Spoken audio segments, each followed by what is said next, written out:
I got up it's been raining មានន័យថាម៉េចបងប្អូនបាទចាប់តាំងពីងើបពីគេងមក it's been raining ភ្លៀងហ្នឹងគឺភ្លៀងរហូតហ្មងមេឃហ្នឹងភ្លៀងរហូតហ្មង it's been raining ពេល it's been មកពេល it has been raining ណាគេប្រើក្នុងប្រយោគ present perfect passive continuous សកម្មភាពរបស់វាមានន័យថាវាចាប់ផ្ដើមហើយកំពុងបន្តទៅទៀតណាសួស្តីបងប្អូនប្រិយមិត្តរៀនភាសាអង់គ្លេសបាទក្នុងពេលនេះខ្ញុំយកអំពីរបៀបក្នុងការប្រើប្រាស់ sin នេះគឺវាមានមុខងារធំ3បែបគឺទី1គឺយើងប្រើក្នុងលក្ខខណ្ឌ conjunction ទី2ប្រើក្នុងលក្ខខណ្ឌ preposition ហើយនិង adverb clause អញ្ចឹងកាលណាគេនិយាយពី sin ប្រើក្នុង conjunction វាមានតួនាទីអីខ្លះ preposition មានតួនាទីអីខ្លះក្នុង adverb clause មានតួនាទីអីខ្លះបងប្អូនមករៀនជាមួយនឹងខ្ញុំបាទតែម្ដងបាទអូខេបាទអញ្ចឹងបងប្អូនចូលមកក្នុងការប្រើប្រាស់ពាក្យ sin បាទ sin នេះយើងប្រែថាដោយសារតែឬក៏ចាប់តាំងពីណា sin ប្រែថាដោយសារតែឬក៏ចាប់តាំងពីបាទអញ្ចឹងការប្រែថាដោយសារតែឬចាប់តាំងពីនេះគឺវាមានពីរបែបក្នុងការប្រើប្រាស់ក្នុង adverb ទី1ក៏ឲ្យឈ្មោះថាការប្រើប្រាស់ក្នុង adverb clause of time អញ្ចឹងកាលណាប្រើ sin នៅក្នុង adverb clause of time យើងប្រែថាចាប់តាំងពីឬក៏ចាប់តាំងតែណាទី2កាលណាយើងប្រែថា sin ប្រែថាដោយសារតែគឺយើងប្រើក្នុង adverb clause of reason មានន័យថាដោយសារតែបាទអូខេបងប្អូនចូលមកលំអិតថាការប្រើប្រាស់ក្នុង adverb clause of time នឹងគឺយើងប្រើក្នុងលក្ខខណ្ឌអីខ្លះបាទឧទាហរណ៍ថា adverb clause of time យើងប្រែថាចាប់តាំងពីណាអញ្ចឹងទម្រង់របស់វាយើងប្រើបានពីរបែបណាទម្រង់របស់វាគឺយើងដាក់ sin ហើយ plus clause plus comma plus clause មកអញ្ចឹងបងប្អូនត្រូវចាំថាកាលណាគេយក sin ដាក់នៅខាងដើមប្រយោគណាដាក់នៅខាងដើមប្រយោគអញ្ចឹង sin នៅខាងដើមប្រយោគគឺយើង sin plus clause plus comma ហើយ plus clause មួយទៀត sin នេះនៅខាងកណ្ដាលប្រយោគម្ដងអញ្ចឹងកាលណា sin នៅខាងកណ្ដាលប្រយោគបងប្អូនអត់ចាំបាច់ដាក់ comma ទេគឺយើងប្រើ clause plus sin plus clause មកបាទឧទាហរណ៍នៅក្នុងកិច្ចការងារដែលប្រើក្នុង sin ប្រើ adverb clause of time ណាឧទាហរណ៍ថា Tida hasn't phoned since she went to កោះកុងណា Tida hasn't phoned since she went to កោះកុងTida ហ្នឹងគឺអត់ដែលទេទូរស័ព្ទមកសោះតាំងតែពីទៅកោះកុងណាតាំងតែពីនាងបានទៅខេត្តកោះកុងមកដែលតាក់តងមកផ្ទះមកសបែងសោះទៅរហូតហ្មងលេងតាក់តងមកណាSince I got up it's been raining ណា Since I got up it's been raining មានន័យថាម៉េចបងប្អូនបាទចាប់តាំងពីងើបពីគេងមក it's been raining ភ្លៀងហ្នឹងគឺភ្លៀងរហូតហ្មងមេឃហ្នឹងភ្លៀងរហូតហ្មង it's been raining ពេល it's been មកពេល it has been raining ណាគេប្រើក្នុងប្រយោគ present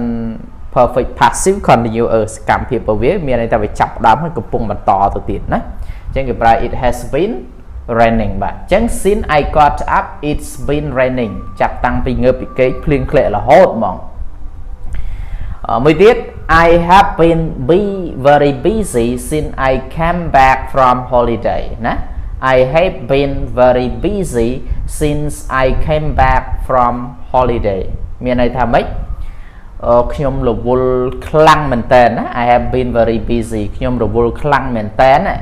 since I came back from holiday ចាប់តាំងពីមកពីដើរលេងកម្សាន្តមកនៅខេត្តមកគឺភ្លៀងរហូតមក sorry រវល់រហូតមកអញ្ចឹងរវល់រហូតអញ្ចឹងទៅគាត់អត់មានពេលទំនេរដើម្បីធ្វើកិច្ចការងារអីផ្សេងទេណាបាទអូខេបន្ទាប់មកទៀត clear បន្ទាប់មកទៀត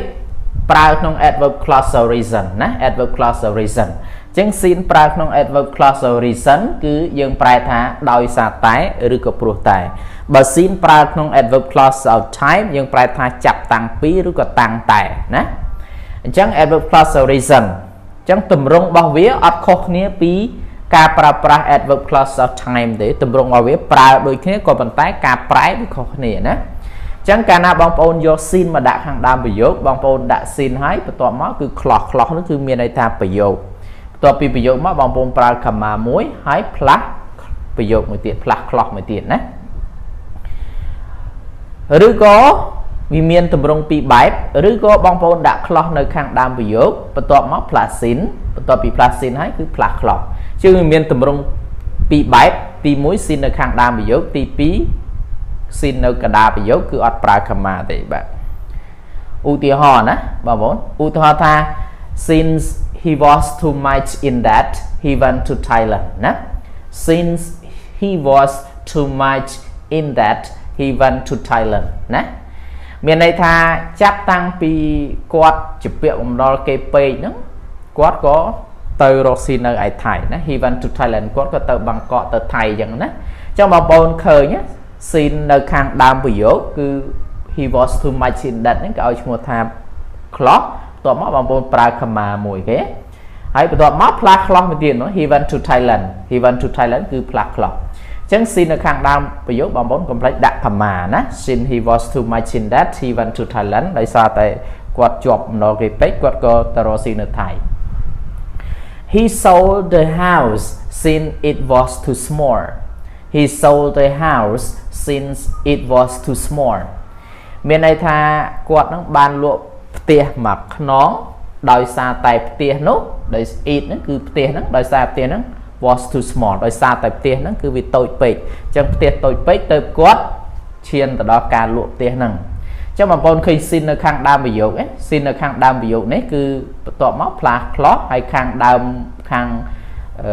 beginning of the sentence ហ្នឹងគឺ clause ដូចគ្នាណាខាងដើមប្រយោគហ្នឹងគឺ clause ដូចគ្នាអញ្ចឹងអា sin នេះគឺអត់ចាំបាច់ដាក់ comma ទេណាបាទមួយទៀត since my phone battery is running low I can't talk to you longer ណា since my phone battery is running low I can't talk to you longer មានន័យថាដោយសារតែថ្មទូរស័ព្ទរបស់ខ្ញុំហ្នឹងគឺវា is running low គឺវាអស់ថ្មណាវាជិតអស់ថ្ម I can't talk to you longer ដូច្នេះហើយខ្ញុំអត់អាចនិយាយជាមួយអ្នកបានយូរទេណាអញ្ចឹង running low គឺ low នេះគឺយើងប្រែថាចុះទាបឬក៏ខ្សោយយើងវាជិតអស់ថ្មវាប្រើគេប្រើនៅក្នុងប្រយោគ continuous ហ្នឹងសម្រាប់ទៅលើវាជិតអស់ថ្មកំពុងតែលោតអាល់កុហុលប៉ែកមកបាទ clear បន្តមកទៀតណាបាទ clear បន្តមកទៀតគឺមុខងារ function របស់ sin នេះ sin នេះយើងប្រើរួមយើងប្រែថាដោយសារតែឬក៏ចាប់តាំងពីហ្នឹងយើងប្រើក្នុងគោលការណ៍រួមប៉ុន្តែ sin នេះវាមានមុខងារ3ធំបងប្អូនទី1មុខងារដើរតួជា conjunction ណាកាលណាបងប្អូនយក sin ដើរតួជា conjunction អញ្ចឹង sin plus clause មានន័យថាបន្ទាប់ពី sin មកគឺវាមានប្រយោគទី2វាដើរតួជា preposition ណាកាលណា sin ដើរតួជា preposition បន្ទាប់ពី sin មកគឺ plus object គឺកម្មបត្តិទី3គឺវាប្រើក្នុង adverb ចាំបងប្អូនមកមើលឧទាហរណ៍មួយបានបងប្អូនយល់កាន់តែច្បាស់បាទឧទាហរណ៍ថា I have been unwell since I returned from Battenberg ណា I have been unwell since I returned from Battenberg ខ្ញុំនឹងអត់សូវស្រួលខ្លួន I have been unwell ខ្ញុំនឹងអត់សូវស្រួលខ្លួនទេចាប់តាំងតែពីខ្ញុំបានត្រឡប់មកពីខេត្ត Battenberg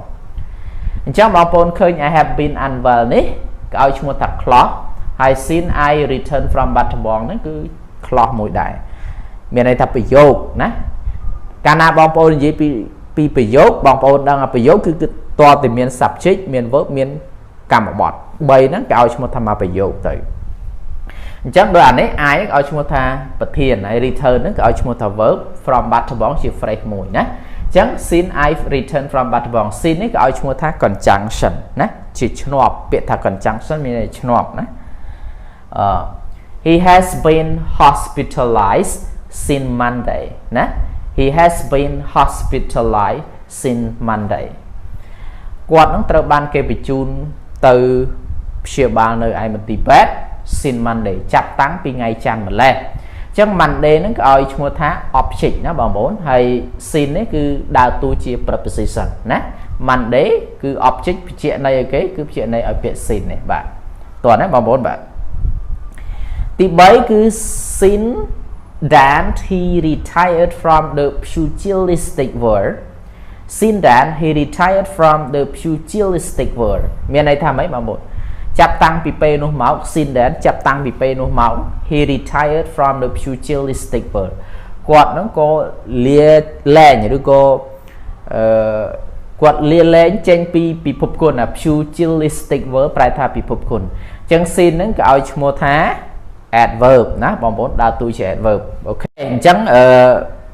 វេយ្យាករណ៍ដែលពាក់ព័ន្ធជាមួយនឹងការប្រើប្រាស់ sin សង្ឃឹមថាបងប្អូនយល់បើយើងនិយាយពី part of speech របស់ sin វាមាន3ធំៗទី1គឺដើរតួជា conjunction ទី2ដើរតួជា preposition ទី3ដើរតួជា adverb ណា